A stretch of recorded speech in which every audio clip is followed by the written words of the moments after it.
It is week 2 of our Fine Line series, and like I said, last week's discussion was so good about answering dating questions that we decided why not do it again. One thing that you deal with as you grow up, whether it be middle school or high school, is dating.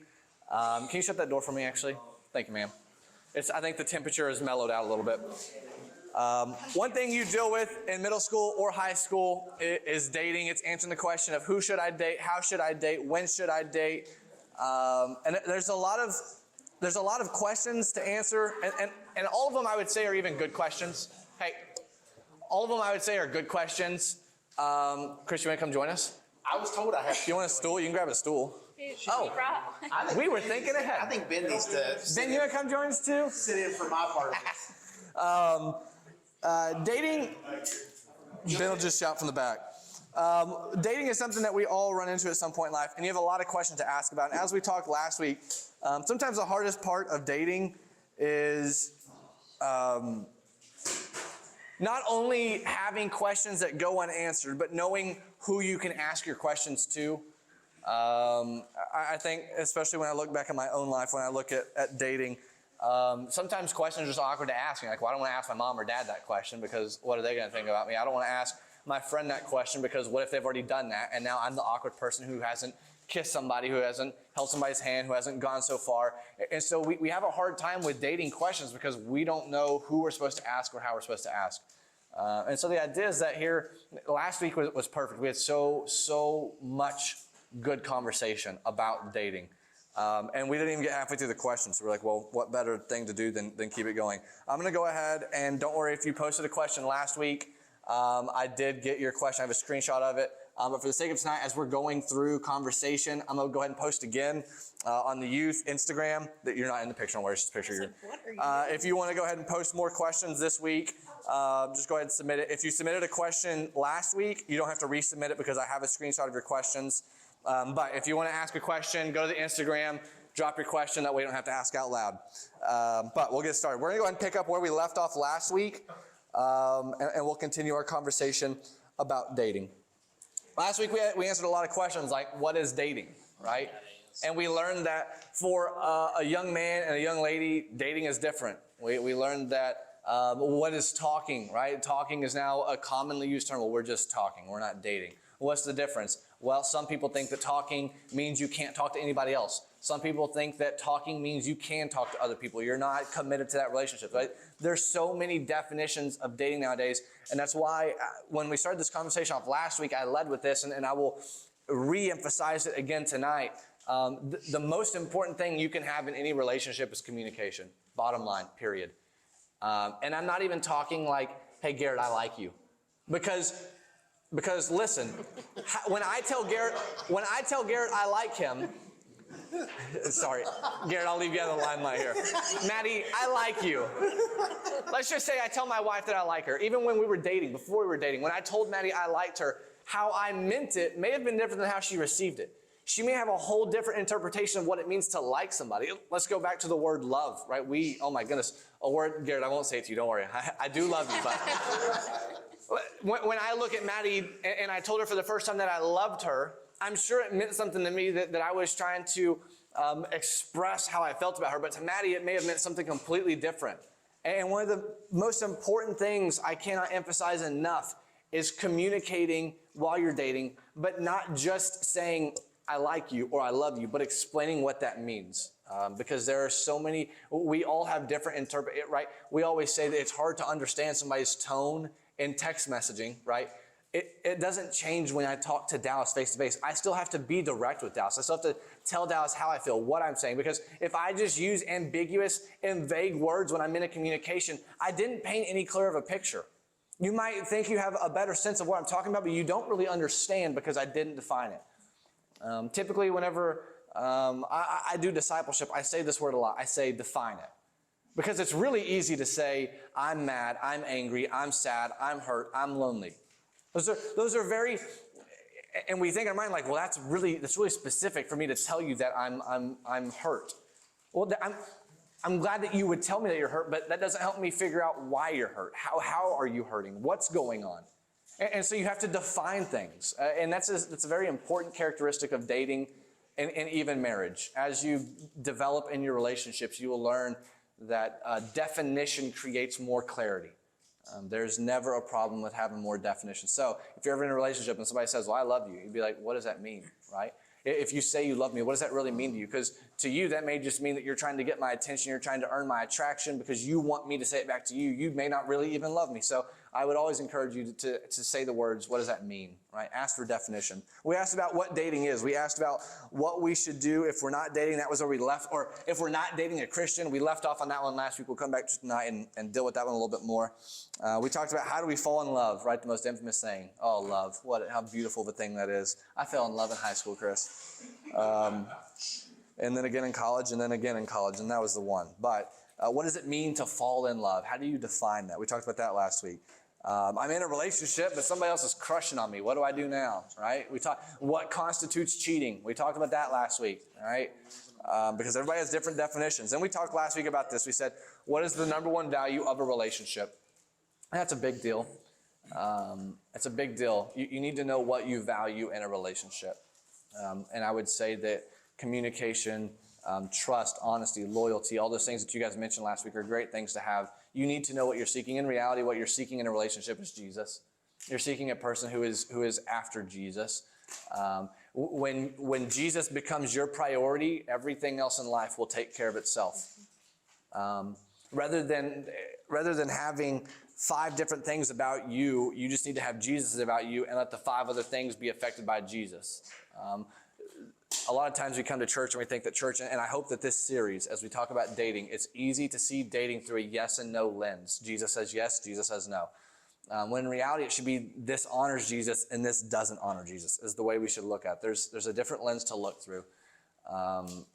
The Bible is very black and white on relationships and how we're to treat. It's very clear on how the husband is to treat the wife. It's very clear on the wife's perspective to her husband and supporting and uplifting and encouraging. There's clear definitions of that, but don't mistake that for the improper lens of yes and no. The Bible is so much more beautiful than yeses and nos. And so we talked about what to do or what is the number one value. But last week we closed off with this question. I want to bring it back up and handle a little bit more because it is prominent in today's society. And especially because infatuation is a real thing. Everybody, when me and Maddie got married, right, you're in the honeymoon phase is what they call it. And so everything is sweet and everything is exciting and everything is perfect. But they always say that as they say, the infatuation, the honeymoon phase wears off. Eventually, you get tired of seeing that person do the same frustrating thing week in, week out, and you finally lose your limit with them. You're like, why do you keep doing that? And it's like, what are you talking about? Does this bother you? And it's like, yes, it bothers me. You've been here for the last 6 months, every day, and it drives me nuts. I'm like, well, I had no clue if you had told me how to change what I was doing. But it's like, the honeymoon phase wears off. Not everything's so sweet and so perfect anymore. And even in dating, especially in middle school and high school, the infatuation phase kicks in with every relationship. Every time you begin talking to somebody new, you get these butterflies. Every time you invest in another relationship, you get this excitement within your heart of could this be the one? Right? You're like in 8th grade, this could be the one. No, this could really be the one that goes the full distance. And nothing against high school sweethearts or anything like that. We have a couple in our church right now. They started dating when they were juniors in high school, and now they're married. Right? It happens. It's very rare. It's very rare. But it happens.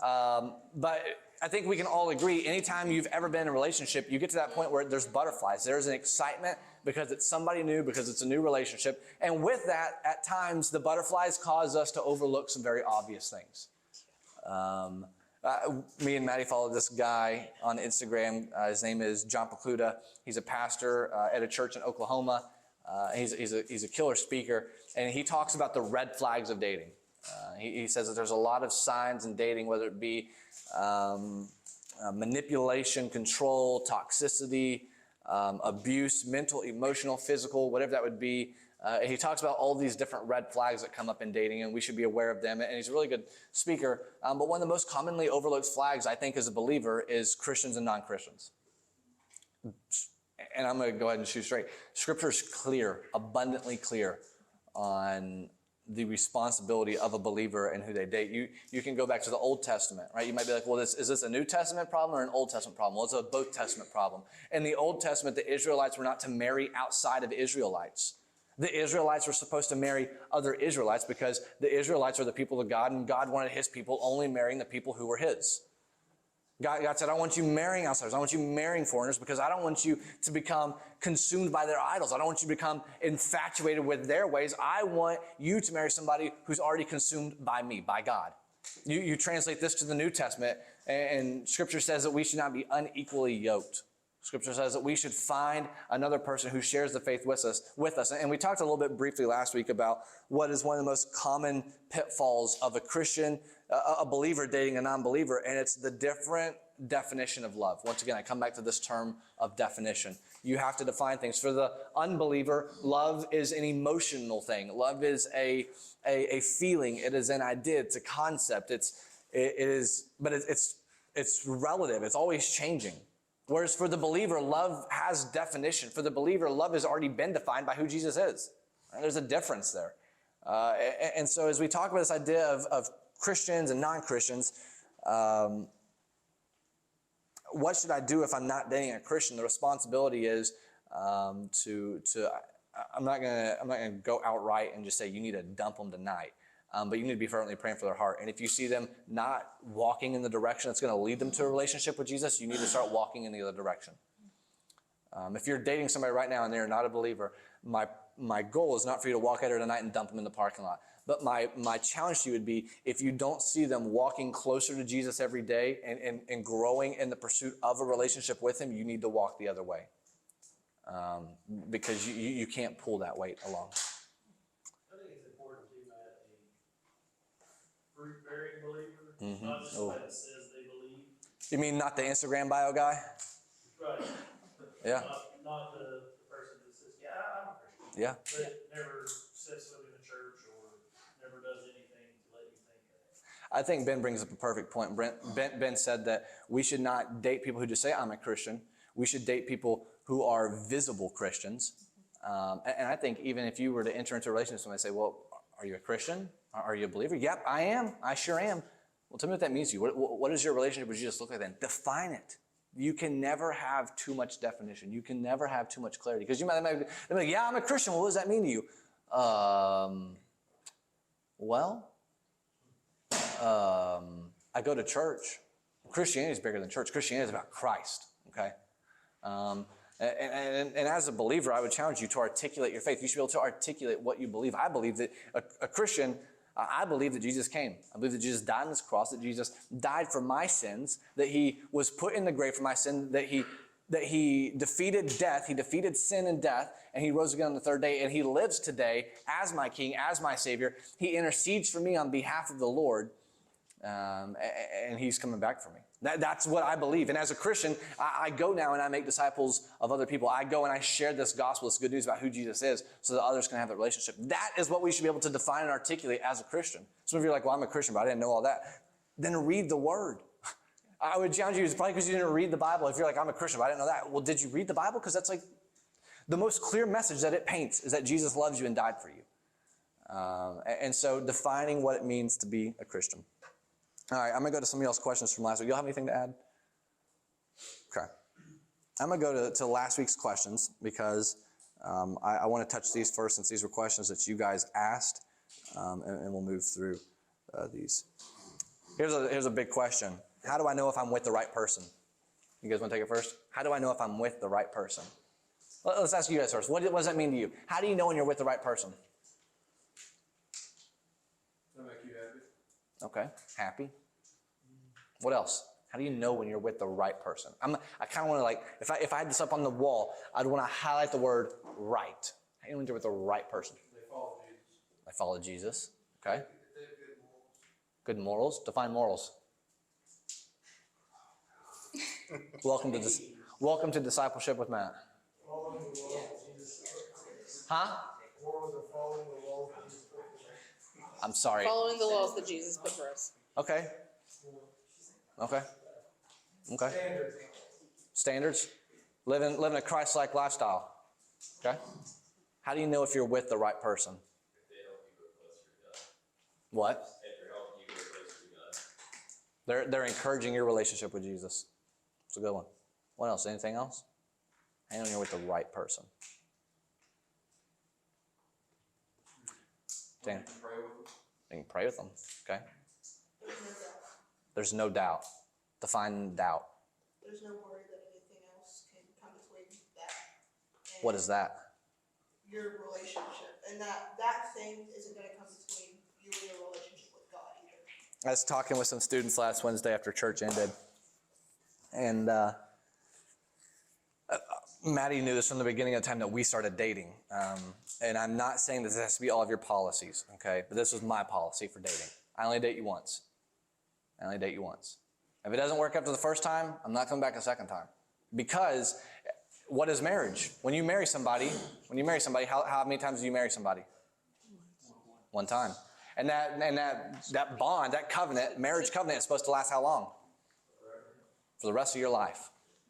And so my definition of dating is if there's something so big that we can't work through in dating, I don't want to take it to marriage. If you want to be off and on 4 times while we're together, what's going to make you be all the way on while we're married? I need you to be in marriage, and they can speak. Marriage is not perfection. And every day of marriage is not like, oh, Maddie, hey, whoa. She just gave me the look. Every day marriage, and I love Maddie, but there's days with Maddie where I'm like, would you please? Okay, today, perfect example. Today, I lost my wallet, and Was it in your car? no, it's fallen off my dresser. I lost my wallet, and I am trying to get to church quickly, in a hurry. I've got places to be. I've got things to do, and I'm trying to get out the door. I can't find my wallet, and I'm starting to get really aggravated. I mean, I'm short fused when it comes to losing things because I lose things all the time, and now when I lose things, I just get angry immediately. And I've been losing my phone a lot here recently, but I learned that I can do this with my phone. You just learned I did. I can do that thing with my phone and my watch. I'm like, that's a lifesaver now when it comes to my phone. But you want to know what doesn't make that sound? My wallet, okay? And so I'm looking all over the house and I can't find it. And in the middle of looking for it, Maddie makes this comment. You should just put an AirTag in your wallet. If I had my wallet, that'd be a great thing to put in there. But seeing as I don't have my wallet, how am I going to put an AirTag in there?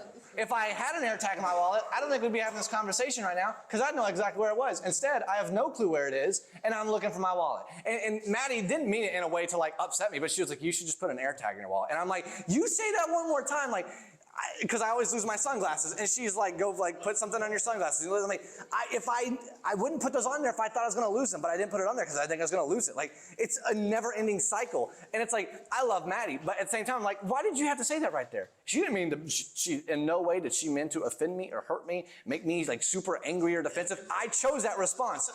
But here's the thing. When you're with the right person, you realize that they're always going to choose to pursue.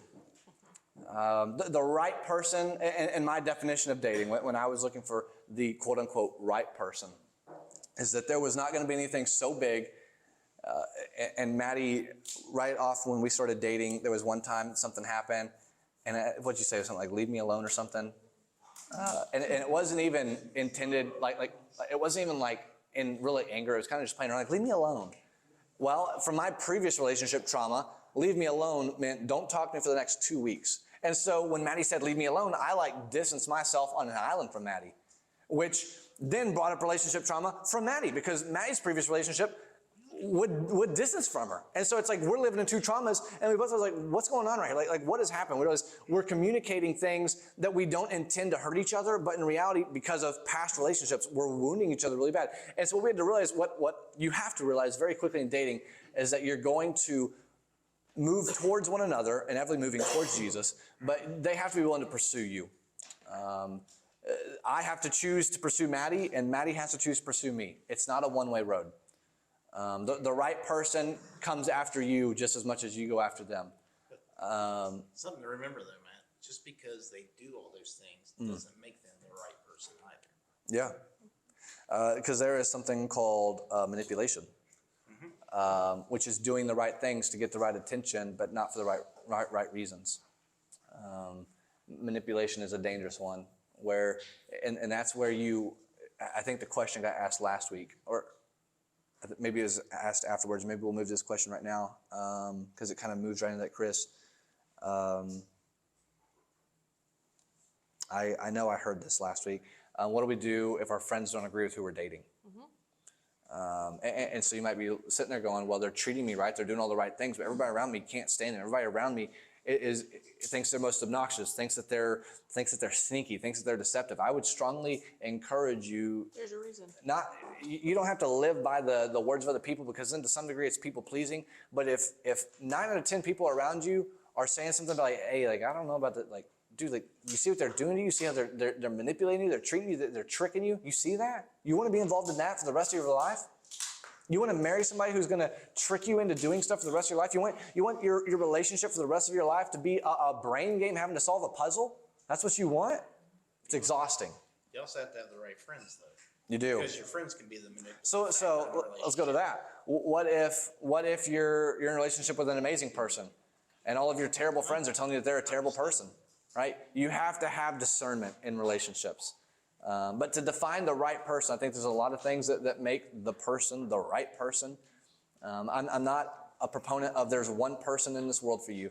I think you meeting that person has to do with you being in the right spot and them being in the right spot at the same time. You will date people in high school that will grow up to be amazing. Look, everybody who dated me in high school probably hated my guts. I would like to think that I'm a better person now than I was in high school. But the reason that I didn't work for them then is because I wasn't in the right spot then. So much of the right relationship has to do with you being healthy and them being healthy, and then two healthy people pursuing the right thing. It's a big deal. I would say at your all's age, the biggest thing, one of the biggest things to pay attention to is, Maddie, did you have to change yourself for Matthew? Oh, next question. Let's go ahead and ask that Matthew, did question. you have to change yourself for Maddie? Should I change myself for a person I like? No. Because if you're doing what you're supposed to be doing with God in your relationship with Him, then the other person, you ask if they're the right one. If they do not compliment you and they are changing you, or you think you have to change. Compliment you as a person, not like, you're so beautiful. Oh, thanks. Compliment you as a person. Because I know some of you are like, I just got to tell girls that they're pretty and they're going to like me. No. No. If they do not compliment you and your relationship and your walk with your God, your family, your friends, if you find yourself changing, your friends are going to be the first one to tell you. Yep. Your parents are going to tell you, but again, like I said last week, you're not going to listen to them, and that's fine. You should, but we all have to learn that lesson, unfortunately. If they change you and your relationship with God, they're wrong, period, point blank, done. If you think you have to change them, that's not your job. Your job is between you and God. Their job is between them and God. It's not your job to tell, it is your job to hold them accountable. It's your job to say, hey, you're maybe stepping out here, you need to listen to this, be honest with them. But it's not your job to be like, you're wrong, you should change, you should do this, you should act better, blah. That's not a relationship. That's a dictatorship. At the same time, when you said accountable, there's a difference in accountability when you're dating than the accountability that comes as a husband and wife. Yeah. Because your roles are totally different at that point. Yeah. It's not your job as a man to lead the lady you're dating, But as like a you husband. would as a husband. As a husband, That's it not, is your that is responsibility. not, in the dating aspect, that is not how it works. Now, if you're changing and getting closer to God, great. Yeah. So let's answer this question. Should I change myself for a person I like? I would answer this with, the only person you change yourself for is Jesus. The only person you are changing yourself for in this world is Jesus. I am Christ-centered. I am Christ-focused. And my greatest pursuit is Jesus. They commonly say, I've heard it a lot. I don't know if it's as common, but I heard it a lot when I was growing up. There's you, there's the person you're dating, and ideally, as you both grow closer to Jesus, you will grow closer to one another. Some of you are like, well, I'm going to start reading my Bible at night so I can get closer to my boyfriend or girlfriend. Go for it. Knock yourself out. Because I guarantee you, as you start going closer to Jesus, you're going to realize that that's the boyfriend or girlfriend or you, or that is not the boyfriend or girlfriend or you. And you're going to be like, well, I'm going to stop reading the Bible because that reveals too many bad things. Well, now you're going to come back down the ladder, right? As you're dating, you are seeking Jesus. And if you're the right ones for each other, as you're seeking Jesus, you're going closer together, 100%. And right, we talked about, I think Jacob said standards for what we value, right? But I want to kind of break that down where standards and expectations are way different. And a lot of you right now are expecting a lot from your girlfriend, from your boyfriend, from your potential husband and wife, right? Like those expectations will be manipulative, okay? So you can't start off with your expectations and then look at your standards and be like, all right, those are the same thing. Like for example, an expectation, like after Matt has a super long, hard day at work, I want him to come snuggle with me on the couch, right? And maybe watch a show. But in reality, he's really tired, right? And he would rather just go lay by himself and scroll on his phone or whatever what he likes to do. Or go play a video game, right? Because you all know about his gaming, his love for games, right? So my expectation where I'd rather spend time with him and snuggle with him and be all lovey-dovey, right? I need to see from his perspective that he's tired and he might just want to lay down. And so you need to decide, like we talked about last time, that list of the values. Like I had that list before, like even before I started. It was after probably my really toxic relationship. And then I kind of had that time to myself where I grew in the Lord, right? And I made those standards, those values that really were part of my heart and part of what God called me to look in a future husband, right? So I still encourage you to do that list. Did anyone make a list after last week? Yeah? Cool. All right, so keep with that list, right? It's going to grow because right now, like we talked about in the beginning, high school relationships probably won't last, right? It's very rare. So all this dating experience that you're doing right now will help kind of build you. You'll find different values as you get to college, even if you don't find anyone in college, right? You're still building that value list, all right? So make sure that your standards are completely different and you don't outweigh them with expectations, okay? So that's very, very important. So let's go back to this question. Who do we change ourselves for? Amen. You can't get more Sunday school than that. Who do you change yourself for? Jesus. The only person we're seeking after is Jesus. You chase Jesus, and those relationships will take care of themselves. When it's the right person, it's the right person. All right. How do you know when? Actually, I'm gonna go back to one of y'all's, and this will be the end of y'all's, unless y'all submitted new questions. Why do people want to date, but not the way or at the time I want to date? Why do people want to date, but not how and when I want to date? I think a big thing that has to do with is that literally defines manipulation as the definition of manipulation. I want to date you, but on my terms, when I want to date you, how I want to date you. There's nothing wrong with being the leader of a relationship, but there's something wrong with being the controller of a relationship. A relationship is two people. As Maddie said, I come home from work and there's times where I just want to go hop online and talk to like 2 or 3 of my groomsmen on Xbox and laugh. But then there's other times where I have to realize I'm coming home and I've done that the last 2 nights in a row and I need to go sit on the couch with my wife. I need to go invest in Maddie. I might be exhausted out of my mind, but I need to sacrifice what I want to do because Maddie needs my time. That's Maddie's love language, is quality time. And so it is a give and a take. It's Maddie saying, okay, Matt needs time to talk to the guys tonight. And it's me saying, okay, I've talked to the guys enough. I need to go spend time with my wife. I need to go invest in this relationship. And so the idea of dating even, it can be super manipulative to say, well, you have to do it when I want it, how I want it. Once again, it's good to have an expectation and a standard, but when it becomes controlling and manipulative, it gets toxic real quick. When you're it's having super to force dangerous. something, period. When you're having to force something. If you're having to if it's miserable to be there, why are you there? Yeah. What are you doing? Here's a great example. The question you just read, I took that totally different from the way you all talked. Because I have to say, 2 people equally informed seldom ever disagree. But the way I took that question was, why don't lower your standards? They don't want to date me the way I want to because I want to go to church. I don't want to skip Wednesday night Bible study to go to a movie or a baseball game or whatever. So it doesn't necessarily have to be manipulative. And if that's the way that question was meant, as Maddie just said, don't change your standards. That's right, Ben. Hold true to that standard of I'm going to Bible study Wednesday night, or And you can come with me or I'm not. doing this part here, I'm not doing that. Yeah, Because this is how I want to date. that's right. And I heard it more as being like, I mean, everybody in this room can say they're selfish in their own right. I mean, when you're in a dating relationship, especially your age, you know, it is really selfish. You know, you expect them to do this and that and the other. the other. I mean, I had one of my best friends. I mean, basically, almost lost him because, you know, his girlfriend expected everything, and he just drew away, and he wasn't himself, and all the things like that. And if you go back, and he was sitting right here, the stories I could tell about the stuff he went through back then, and even in further relationships, you know, there is a lot of selfishness in that at your guys' age.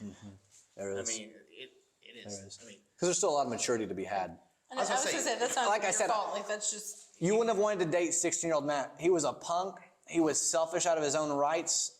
And thank goodness for grace and a lot of maturity. So and just because you get hurt at 16, the guy at 25 may not be that same painful person. there's a lot of growth. I mean, you know, the way I looked at it, I'm the same way. You wouldn't have wanted to know college Chris. I mean, there's no doubt. She would have never dated college Chris. She wouldn't have dated freshman Matt. I wouldn't have dated high school Chris. Yeah, so I mean, the difference then and the maturity takes time, and you know, you look back and kind of laugh now at our age, but it's true. And I would challenge you, right? I told you it's not you don't have to, but I would challenge you to see dating through the lens of, and maybe not one-time dating, but maybe that should be your perspective of dating at least. That if you're going to date somebody, date them because I think they're actually a quality person who I could spend my life with. And then quickly when you realize that's not the reality, be honest and break up with them rather than dragging them through you're not being infatuated with them. Yeah. Let them know. Stop dragging them through stuff. And if somebody, I will caution you as well. If someone decides to break up with you, or someone decides to quit talking to you, or wherever your relationship may be okay with that. It may suck. Don't get me wrong. It may royally suck. It may hurt. I get that. That's not what I'm saying. But take that and be okay with it. Mm-hmm. Because God could have something or way someone better. so much better for Yeah. you, and even them. And you don't want to, it sounds harsh, but you don't want to waste your time on that when it's not right. Okay? If somebody says, hey, I'm not into you anymore, and you've been talking for 3 or 4 months or 2 or 3 weeks, or if somebody says, you know what, I just don't see this going anywhere, I just want us to be friends, be okay with that. Mm-hmm. And honestly, props to them and you if you've ever done that, because it's hard. Mm-hmm. But be okay with sometimes somebody saying no or telling you we're done. Because usually when you break up and you go through that is when you draw the closest to the Lord, That's right. and that's where you grow. Like, that was a huge thing for when I got dumped and had to move on, right? And so when I got into college, like, I was like, I am solely focusing on myself. Like, me and God. That is literally all I'm looking to do. I wasn't even looking for dating. It was not love at first sight when I saw Matthew. I thought he was super dumb and an idiot when I first saw him, right? And so it's just... But I love Jesus. The reason why we hung out was because he loved Jesus. And all Straight up. The only reason why we hung out is because we both love Jesus. And it was the community that we were in. I mean, I usually hung out with all the guys in college. I didn't really hang out with the girls. Sounds familiar. Oh, there you go. So you gotta learn from the breakup. You gotta learn through that pain that if you draw closer to the Lord, He loves you and He will do anything to protect you. He knows when you cry. He knows when you're in pain. So just trust in the Lord. If you're ever going through that, you're about to go through it, you have gone through it, or it's even been a couple months, right? Because it's sad. It's heartbreaking. I've been there. We've been there at one point, and we have trauma from it still, probably, that sometimes kind of flickers, but then goes down because we have someone who loves us, and that's the Lord, right? I just like what she said, focus, because you have to focus on who you are. And, you know, as somebody comes along in your life, they're part of your life. They are not the center of that. Amen. That's right. And if they're not willing to be a part of, because you're still an individual, then they're not worth it. Yeah. I'm going to pause right here and just say, if your parents get here and you need to go, you're good to go. We've got 2 more questions before we've answered all the questions. So if your parents arrive and you need to go, you're good to go. I'm going to answer these 2 questions. Come and go as you need. All right. Stemming off of exactly what Chris just said, they don't become, the person you date is a important person in your life, but they are not your whole life. There's a big difference there. And so the next question is, how do you keep Jesus in the center of your relationship? Let's see what you guys think. How do you keep Jesus in the center of your relationship? And in order for Jesus to be at the center of my relationship, what else has to happen? Gavin? You have to pursue him? Tanner? Huh? Pray with the person you're dating? Okay. Pray for the person you're dating. It's a good one. How do I keep Jesus at the center of my relationship? Keep him at the center of your. That's right. Before Jesus is going to be the center of anything that Matt does, It's got to be the center of that. before Jesus is at the center of anything that Matt does, Jesus must be in the center of Matt. You can't be good for anyone if you're not good for yourself. Yeah. If you don't make that focus, like Christopher said, on yourself and your relationship with God, and trust me, I did not learn this when I should have. If you do not make that the center of you, you're not going to be good for anybody. And they're not going to be good for you because you're still impressionable. If you are not strong in who you are and who your relationship is with God, it's a very vulnerable and dangerous place for you to get in a relationship with someone. And I even say, some of you are sitting here, and we keep on saying it over and over. We say these things because we've experienced these things. And some of you are like, well, then I'll just experience it too. Like, I don't feel like if you survived it, I'm sure I can survive it. And might I just say, if that's your attitude, that's a perfect example of you shouldn't be dating. Okay? Because if that's your attitude, I'm just going to call it what it is. That's the most selfish attitude you could have. Because it's an attitude of, I'm going to take other people through heartache because I don't care about worrying about myself. Because I don't care about this relationship. Because I'm just in it to get to the next one. If that's your attitude towards dating, you're dangerous. You're a dangerous dater. I think you need to go back to the definition of what dating is from Yeah. a Christian aspect. And that's For marriage. for marriage. So if you're not ready for that, you don't have your heart, your mind, and soul, everything Be honest set with up, yourself. and you're not there, then guess what? You shouldn't be dating. Point blank. Yeah. I mean, That's a tough one. That's tough to say that way, but you're best off just being you at that point and focusing on getting closer to God that time and praying for that person to come in your life at that time, and it will happen when it's supposed to. Doesn't mean you can't hang out with people, those type things, but And if you're just dating to date, I don't want all of my experiences to be taken away so that I can't share that with the person I'm going to marry or the person who I want to spend a lot of time with. Then those things aren't special anymore. You don't get to experience, and I'm not even talking about kissing and eventually sex with your husband and wife. I don't even mean those things. But just discovering things that you like, funny stories and things. If you are not ready to be in a relationship and be where you are with God, why would you want to share all of those special moments with anybody that just comes along? Why wouldn't you want to share that with the person that you're waiting for?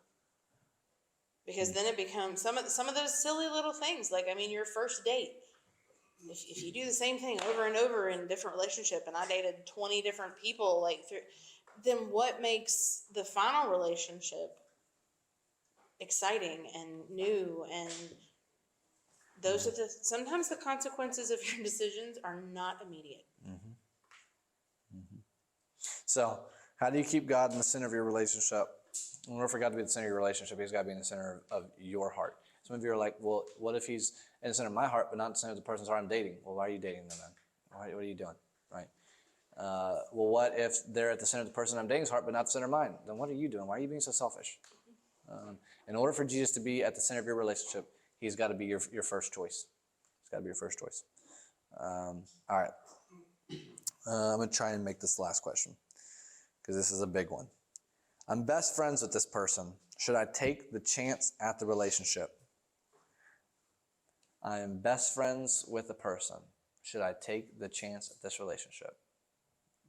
My question for you, and I hate this. I hate answering a question with a question, but here's my question. What do you anticipate the benefits? Okay, you're best friends with them. And typically whenever you say somebody's your best friends, because they know all the funny stories, because they get everything about you, because you get along so well, and so that's what constitutes a best friend. And I'd say if you're already best friends with them, if they already know everything, What is the relationship going to provide that the friendship can't?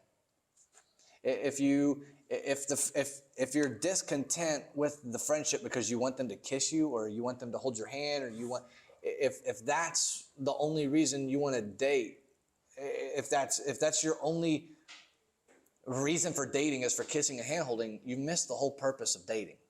Dating is so much more than holding hands and kissing and so if you're best friends and you're like, well, what should I ask them out? Should I be?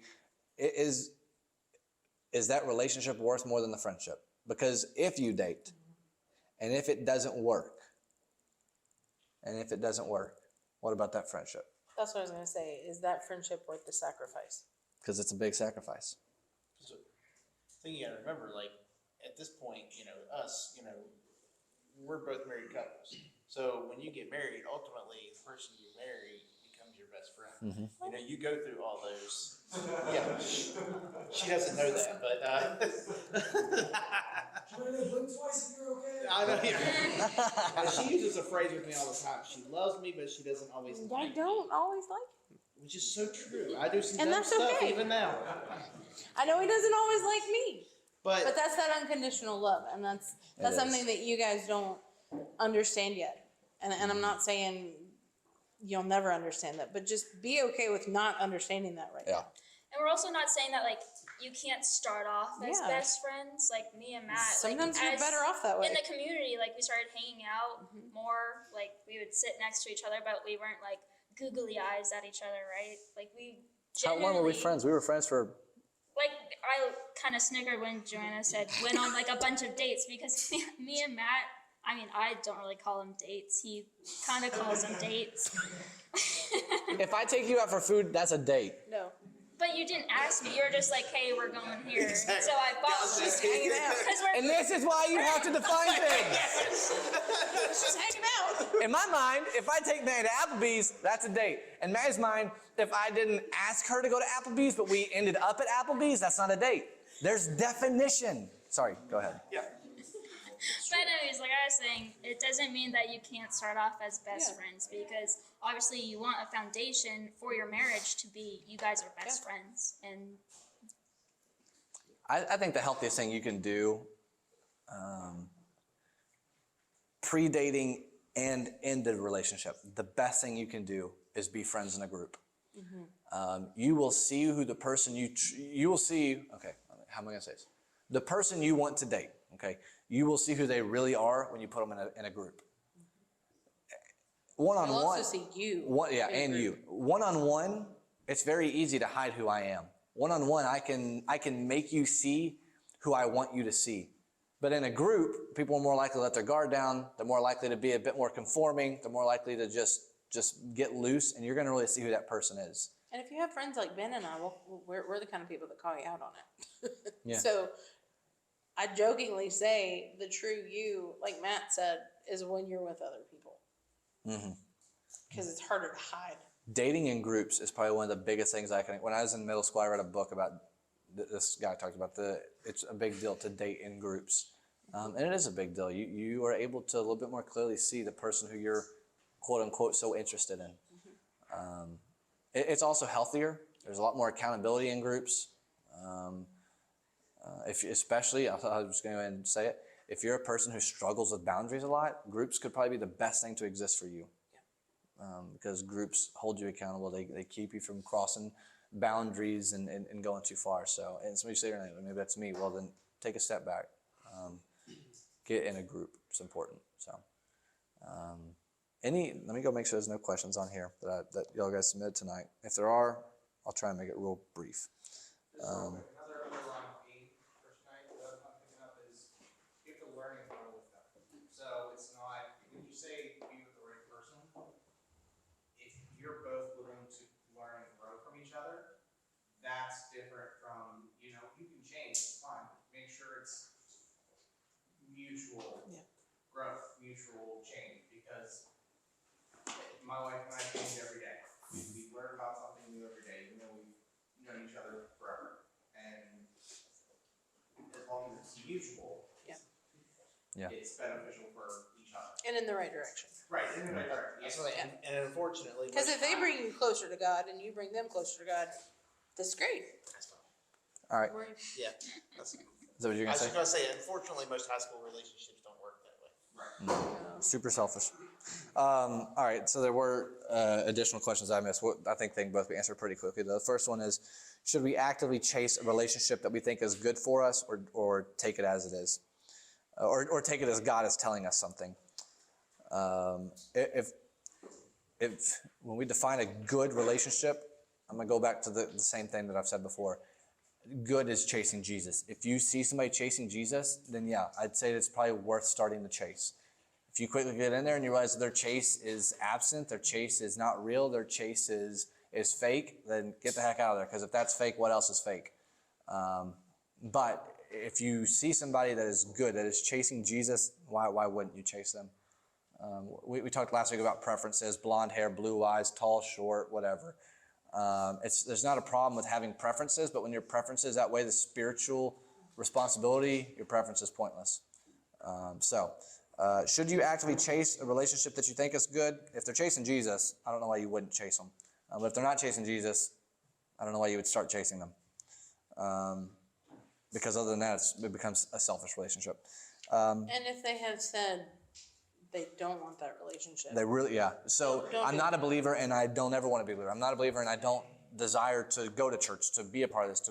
I don't. If you're dating somebody, or you're going to date somebody who's not a believer, and they have already expressed, like, I'm not going to go to your church, I'm not going to go do that, I don't want to be a part of that, then I would say you should probably get out of there pretty quick, because they don't even have an interest in pursuing what should be your greatest priority. I don't even mean that. I mean if Sorry. they have said, no, I don't want a relationship. Oh, Don't. yeah. No. Don't chase it. That's corny. All right, Say it. last question. No. What if you guys have had that click and it'll always be there and you can't get away from it? Once again, I come back to why, if you click as friends, what is the relationship going to provide that the friendship can't? And coming back to this, because we answered this earlier, but there will be times where you click with somebody and so you think, well, I'm going to invest in that relationship. And so you do invest in that relationship and you invest in that person and you want to grow closer to that person. And then that relationship doesn't work out. Okay, my policy was date one time, break up, we're done. Some of you are like, oh, I don't want that policy ever in my life. So what do you do if you don't want that policy? What do you do? How do you date if you have broken up with somebody but you want to date them again? I'd say this: if you're dating somebody and you break up with them, and then at some point in life they come back and they go, well, I think I want to date you again. I think I want to get back with you again. Let's say you broke up for reason A. This is why I broke up. And then 6 months down the road, they come back and say, I want to date you again. If reason A still exists, why are you going to date them again? If the reason why you broke up is still a part of who they are, why would you get back in that relationship? You're literally walking back into more heartache. And if you're in a relationship and you break up with somebody and you realize that it's part of your fault, then don't go date somebody else until you take care of your problems. Otherwise, you're going to drag more people through heartache that you already know exist in your life. Don't do that to other people. Because I've seen people your all's age, click, and then it just didn't match up. But then we went through rest of high school, college, and then, it just, they're still friends, and it just came back around. It wasn't intentional, it just did. But that doesn't always happen. Mm-hmm. Just because you click also doesn't mean it's the one. And sometimes clicking, Me and Mag did not click at the beginning. That was the last thing that happened. At the beginning, like she said, she thought I was dumb, thought I was stupid. It was not a click. It didn't click until we realized what mattered most clicked, and that was Jesus. you also have to be aware of clicking being chemistry based. Mm-hmm. You, Christopher, and I can vouch. Maddie and Matthew probably can, but maybe not as much, simply because we've been married for 17 years. But you're going to have people that you click with and have chemistry with that has nothing to do with the heart. Yep. Part of my love language is music. You guys know that about me. Musicians, when we get around each other, there's not in a weird way, there's a chemistry there because there's an understanding. There's a common ground that is very strong. Mm-hmm. but that doesn't mean it's a heart common ground. Big difference. There's a huge difference in that. And you guys have to be careful with heart versus infatuation versus emotional. And it's hard. It's really hard at your age. It really is. Especially if you have flirtatious personalities. That would be me. Yeah. That was my toe. And I constantly do that. Yeah, you're gonna have those relationships. So just because you click with somebody right now, it doesn't even necessarily mean that it's a heart click. So you have to praying, making sure that your path is right with God, making sure that you're pursuing Him so that He can have that relationship with you and say, yeah, this person's pretty and cute and you get along, but that has nothing to do with an actual relationship. So be careful with clicking with people and emotions. Be aware that that's not always the right thing. So to summarize, dating is complex. Slightly. To summarize, dating is extremely complex. And different for everyone. And you have got and this one you're like, oh, I'm like 18, I'm 19, I'm 16, I'm getting so close to being married. But I would challenge you and I would just say, dating is very complex. Each relationship that you are involved in is going to be different. As I've said over and over, if somebody ever gets mad at you for asking for definition, that's a red flag. But there should never be in a relationship a problem with asking for clarity for definition. What does that mean to you? Why did you say that? How am I supposed? Because it's important that you both understand what the other one is doing and why they're doing it. Dating is complex. Dating is different for a young man as it is for a young lady, as it is for an old man, as it is for an old lady. As you mature, the way you see dating, the way you value it, the way that you pursue it is going to change. And without being super cliche, so please stick with me here, without being super cliche, relationships are an easy thing to prioritize at this age because it is a status, because it gives you reputation, because it gives you credit, because it gives you somebody to put in your bio so your bio doesn't look as empty as everybody else's. And it does kind of, in some sense, we use relationships as a form of societal currency. And it's just dangerous, guys. It's super dangerous. If we're going to date, let's date for the right reasons. But even more than that, if we're going to date, let's date the right people. Let's date people that are going to help us pursue Jesus. Let's date people that are going to help us value the relationship that we have with Him. And if you are pursuing somebody right now and they're not seeking Jesus and they have no intention, right? What are you doing? If you're pursuing somebody right now and they do have a relationship with Jesus, but they're not pursuing Him, challenge them to pursue Jesus. Yeah. If you have a relationship with somebody right now and they love Jesus and they're pursuing Jesus, chase that person with all your heart, because they got at this age to be pursuing Jesus fervently is admirable. I just want to add, you said something about just also it's okay when you're talking about status symbol and all the things. It's okay not to date. Yeah. Just as much as if you're going to date. It's okay if you're not to date. Save you a lot of heartache. It does. I mean, when I was your all's age, I was more worried about working to make money to buy toys, mountain bikes, cars, things like that. It wasn't worried about taking ladies out and going, I didn't want to waste the money all the time. I did it on myself. I was selfish. I'll be honest. I still do that, but still. But it's okay not to if you're not ready. Yeah. So. And I challenge you. I know I did this in high school after my mom kind of pushed it on me. But I challenge you guys, when you wake up in the morning, not to immediately send that good morning text or see if they texted you good morning. I encourage you to pick up your Bible instead. Like if you literally put your Bible, physical Bible, right? I really encourage you not to use your phone because you get all those notifications coming in and you're like, oh yeah, I'll say good morning. I really encourage you to use your physical Bible that you have to open it up and not even look at your phone at all. I know it was really hard for me because I've been in your guys' spot. I wanted to text him good morning and feel that affection towards me that he would think about me right in the morning or she would think about me. But make sure that you pick up your Bible, right? You're pursuing the Lord to grow you in order to help grow others and to find your future spouse, okay? So make sure that center is the Lord inside of you and that your first thought should be, I need to open up the Bible and talk to the Lord because He is my number one and my boyfriend, girlfriend is not my number one. And I'll go a step further in that as a mom. Put your phone on the other side of the room. Put your phone on the other side of the room. So you physically have to get up and realize how much of that phone is a priority to you. Put it on the other side of the room. Any other thoughts? Any questions? Huh? What about your alarm? It'll make you Well, actually even get up to better, go it'll make get you it. get up. Hey, you know, they have these things called alarm clocks that you can set on the side of your, you know. Nope, they even say it's better for you to put your alarm on the other side of the room because you have to get up to turn it off. Any other questions? Any other thoughts? Does anybody hate me yet for what I've said? I love you. Not yet. Not yet. All right. I guarantee you, Dallas is more mad that he has to get out of bed now. and start tomorrow. I challenge you to seek the right person. And as we defined, right is Jesus. Chase somebody who loves Jesus. And don't compromise for that. Don't compromise for Jesus. So